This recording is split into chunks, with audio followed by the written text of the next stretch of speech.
माचिस की एक तीली ने जनाब हिंदुस्तान के महाराष्ट्र में जो आग लगाई है, उससे तो अब महाराष्ट्र की सियासत भी झुलसने लगी है। देश के जाने माने उद्योगपति मुकेश अंबानी के घर एंटीलिया से कुछ दूरी पर खड़ी की गई एक स्कॉर्पियो ने अब तो ऐसा तूल पकड़ा है और उस स्कॉर्पियो की वजह से बाद में जो तस्वीरें तैयार हुई वो वाकई काफी अहम मानी जा सकती है। पहले लावारिस स्कॉर्पियो मिलना, फिर पुलिस जांच होना, उसके बाद एक कारोबारी का कत्ल होना, फिर एक पुलिस अधिकारी की गिरफ्तारी होना। कहानी यही खत्म नहीं होती। फिर मुंबई पुलिस कमिश्नर का तबादला होना और अब सियासी आरोप प्रत्यारोप का माया जाल तैयार होना। वाकई एक बड़ा मामला बनता जा रहा है और अब तो हालात कुछ ऐसे बन पड़े हैं कि मुंबई से दिल्ली तक में खलबली मची हुई है। चलिए हम आपको वो भी बताएंगे कि आखिर अब पूरे एपिसोड में सियासत कैसे रंग दिखाने लगी है। लेकिन उससे पहले जरा एक उस शख्स के बारे में भी जान लिया जाए जिसे मुंबई के टॉप एनकाउंटर के रूप में जाना जाता है और जिसे अब इस पूरे मामले में गिरफ्तार भी कर लिया गया है, यानी सचिन वाजे। दरअसल मुकेश अंबानी के घर एंटीलिया से कुछ दूरी पर बरामद हुई स्कॉर्पियो मामले में गिरफ्तार और मनसुख हिरेन की हत्या के संदेह से घिरे सचिन वाजे की बुलंदियों का सूरज अब अस्त होता नजर आ रहा है। लेकिन एक वक्त ऐसा था जब वे महाराष्ट्र की सबसे पावरफुल शख्सियत यानी बाला साहब ठाकरे के बेहद करीब हुआ करते थे। बाला साहब ठाकरे कई बार सचिन वाजे द्वारा अपराधियों के खिलाफ की गई कार्रवाई की खुले तौर पर सराहना कर चुके थे। नौकरी से सस्पेंड होने के बाद सचिन वाजे को 2 बार यानी 2005 और 2007 में फिर से पुलिस डिपार्टमेंट में लाने की कोशिशें की गई। आखिरकार सचिन वाजे को 7 जून 2020 को मुंबई पुलिस में वापस रखने का फैसला एक रिव्यू कमेटी द्वारा लिया गया। उस दौरान यह कहा गया कि कोविड की वजह से मुंबई पुलिस को ज्यादा पुलिसकर्मियों की जरूरत है और सबसे अहम ये कि इस रिव्यू कमेटी के प्रमुख परमवीर सिंह थे, यानी मुंबई के तत्कालीन पुलिस कमिश्नर। बहरहाल अभी बात होगी सचिन वाजे पर भी, लेकिन उससे पहले आपको ले चलते हैं उस मामले की तरफ जो एक स्कॉर्पियो से शुरू हुआ था। दरअसल यह विस्फोटक से भरी स्कॉर्पियो मुकेश अंबानी के घर एंटीलिया के बाहर खड़ी थी। उसके मालिक के तौर पर ठाणे में एक auto parts dealer Mansukh Hiren का नाम सामने आया था।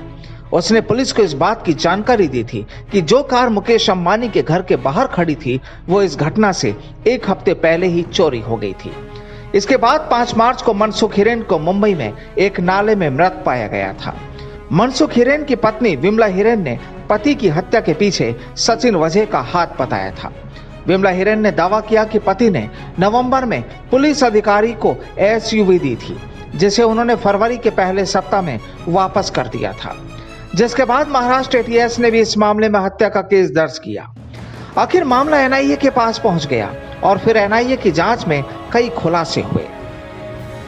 अब तक जो भी कुछ सामने आया है उससे पता चलता है कि पूरे मामले की साजिश पुलिस मुख्यालय और असिस्टेंट पुलिस इंस्पेक्टर यानी एपीआई सचिन वाजे के ठाणे स्थित घर पर रची गई थी। पुलिस मुख्यालय में स्कॉर्पियो के मालिक मनसुख हिरेन का पहले से ही आना जाना था।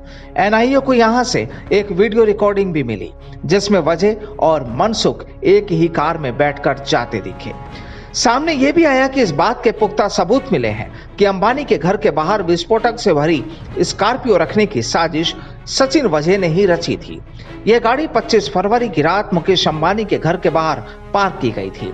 इसमें जिलेटिन की 20 रॉड बरामद की गई थी। इस स्कॉर्पियो के पीछे जो इनोवा कार सीसीटीवी में कैद हुई थी वो क्राइम इन्वेस्टिगेशन यूनिट यानी सीआईयू की ही थी और उसे सीआईयू का पुलिसकर्मी ही चला रहा था। एनआईए की जांच में यह साफ हो गया है कि वाजे ही स्कॉर्पियो चलाकर ले गए और उसे पार्क करने के बाद निकलकर इनोवा में बैठकर फरार हो गए। और इन तमाम सबूतों को पक्का करने के लिए एनआईए ने क्राइम सीन भी रिक्रिएट किया।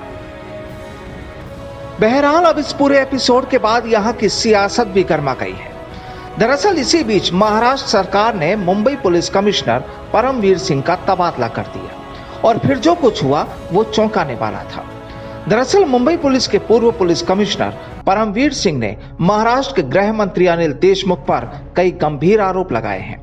उन्होंने कहा कि सचिन वजह को गृह मंत्री अनिल देशमुख का संरक्षण था और उन्होंने वजह से हर महीने 100 करोड़ रुपए जमा करने को कहा था।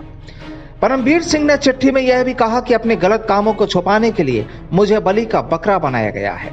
इधर गृह मंत्री अनिल देशमुख ने सभी आरोपों से इनकार करते हुए कहा कि परमबीर खुद को बचाने के लिए उन पर आरोप लगा रहे हैं। दूसरी तरफ भाजपा नेता और पूर्व मुख्यमंत्री देवेंद्र फडणवीस ने उनसे इस्तीफा मांगा है। कांग्रेस नेता राशिद अल्वी और मनसे नेता राज ठाकरे ने भी गृह मंत्री देशमुख से इस्तीफा मांगा है। दरअसल अब ये कहानी पूरी की पूरी सियासी हो गई है। एक स्कॉर्पियो से शुरू हुई इबारत महाराष्ट्र की राजनीति में इतना भूचाल ला देगी और चिंगारी दिल्ली तलक पहुंच जाएगी, शायद किसी ने सोचा भी ना होगा।